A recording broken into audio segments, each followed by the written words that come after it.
Stop for a second. Look at your phone. Look at your clothes. Look at your car. Do these things make you rich? Or do they make you tired? We are taught a lie. We are taught that being rich means spending money.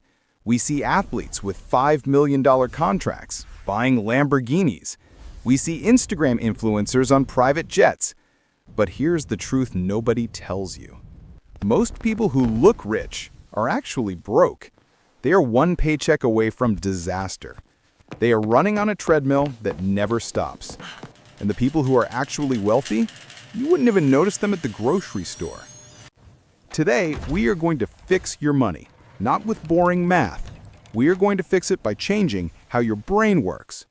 I have read the best finance books ever written.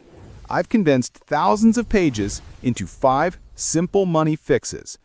These fixes are not about making more money. They're about keeping the money you have.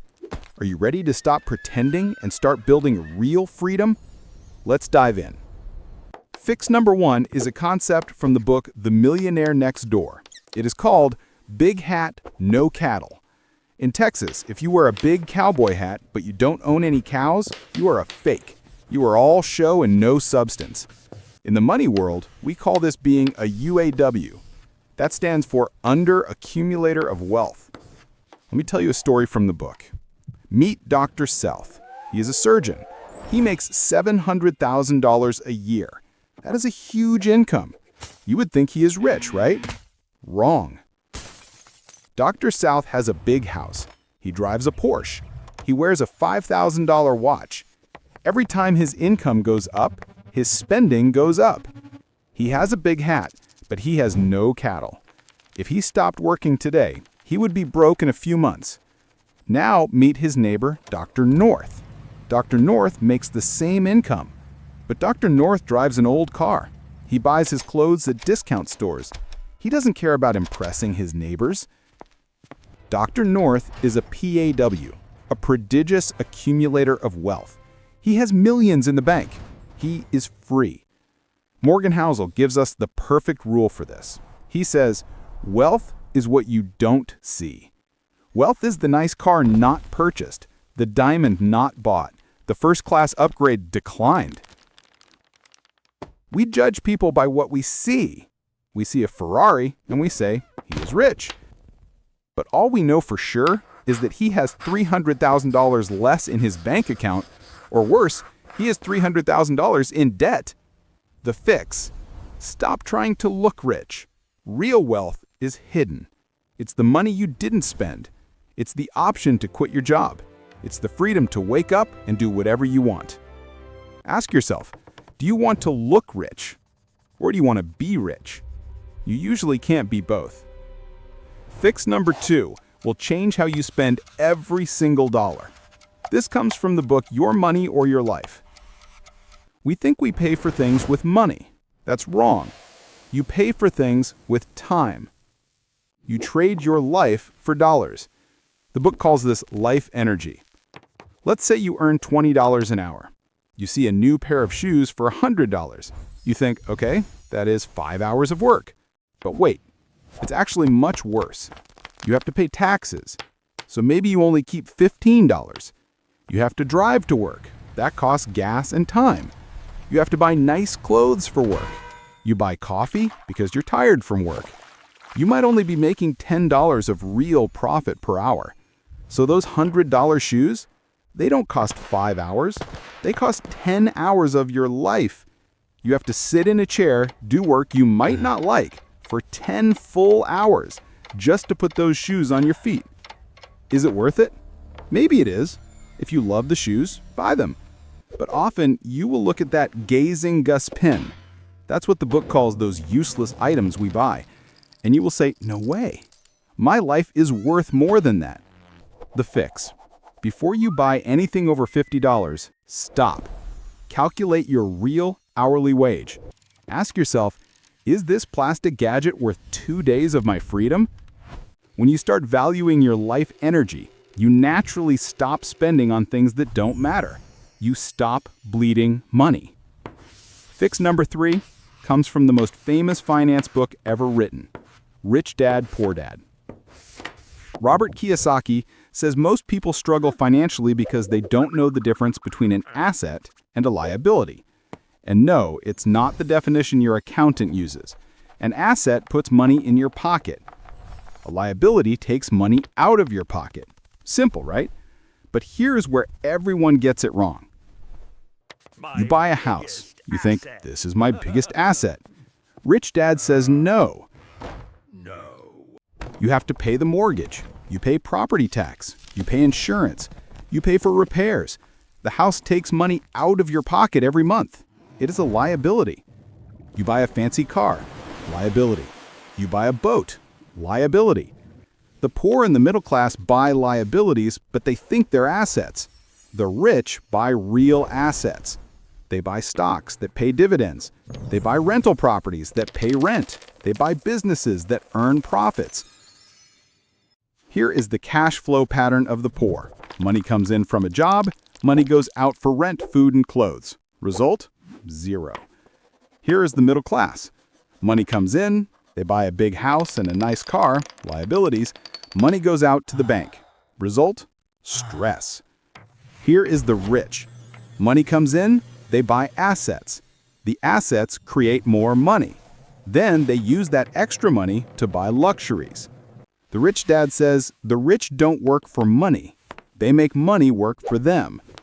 Every dollar you move into the asset column is a little employee working for you 24 hours a day. Fix number 4 is the secret to never being broke. It is found in Rich Dad, Poor Dad and The Richest Man in Babylon. It is the rule of pay yourself first. Most people do this. Get paid, pay the landlord, pay the phone company, pay Netflix, pay for pizza. Try to save what is left. But guess what? There's never anything left. If you wait to save, you will never save. You are paying everyone else first. You are making the landlord rich. You are making Netflix rich. But you are paying yourself last. You must flip the script. When you get paid, the very first check you write is to you. Put 10% or 20% into investments or savings immediately, before you pay the rent, before you buy groceries. Now, I know what you're thinking, but wait, what if I don't have enough money to pay the bills? Robert Kiyosaki says this pressure is actually good for you. If you pay yourself first and you come up short for the bills, you will feel the pressure. That pressure will force your brain to think. You will think, how can I make extra money? How can I cut costs? It forces you to be creative. If you pay yourself last, you feel no pressure, but you end up broke. Morgan Housel in The Psychology of Money adds a great point here. He says you don't need a specific goal to save. You don't need to save for a car or for a house. Just save. Save for a world that is crazy. Save for the unknown. Housel says room for error is the most important thing in finance. Cash gives you options. Cash gives you control over your time. The fix? Set up an automatic transfer. The day your paycheck hits, move money to savings. Do not touch it. Treat your savings like a bill that must be paid. Fix number 5 comes from Benjamin Graham, the man who taught Warren Buffett how to invest. It is about handling the stock market. Investing is scary. Prices go up, prices go down, people panic. Graham wrote The Intelligent Investor. In it, he describes a partner you have in business. His name is Mr. Market. Mr. Market is emotional. He is bipolar.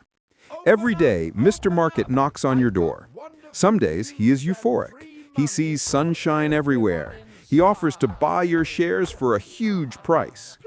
Other days, he is depressed. He sees only rain and doom. He offers to sell you shares for pennies. The mistake most people make is letting Mr. Market tell them what to do. When Mr. Market is happy and prices are high, people get greedy. They buy. When Mr. Market is sad and prices crash, people get scared. They sell. This is exactly backward. The intelligent investor looks at Mr. Market and laughs. When Mr. Market is depressed and selling cheap, you buy. When Mr. Market is manic and expensive, you sell or just hold. You must master your emotions. The psychology of money tells us that doing well with money has a little to do with how smart you are and a lot to do with how you behave. Napoleon Hill in Think and Grow Rich talks about persistence. The road to wealth is not a straight line. You will face temporary defeat. The stock market will crash. If you panic, you lose. If you persist, you win. So the fix? Stop checking your portfolio every day. That is just watching Mr. Market's mood swings. Make a plan. Buy good assets and then shut up and wait.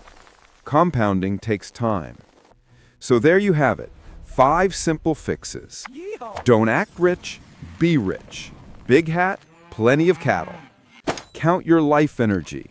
Is that gadget worth 3 days of your life? Buy assets, not liabilities. Pay yourself first.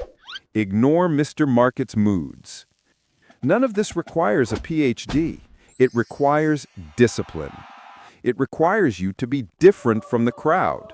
As the millionaire next door says, whatever your income, always live below your means. Start today. Pick one of these fixes and do it. Your future self will thank you. If you want to learn more, hit that subscribe button. We are building wealth together, one video at a time. Thanks for watching. Now go mind your own business.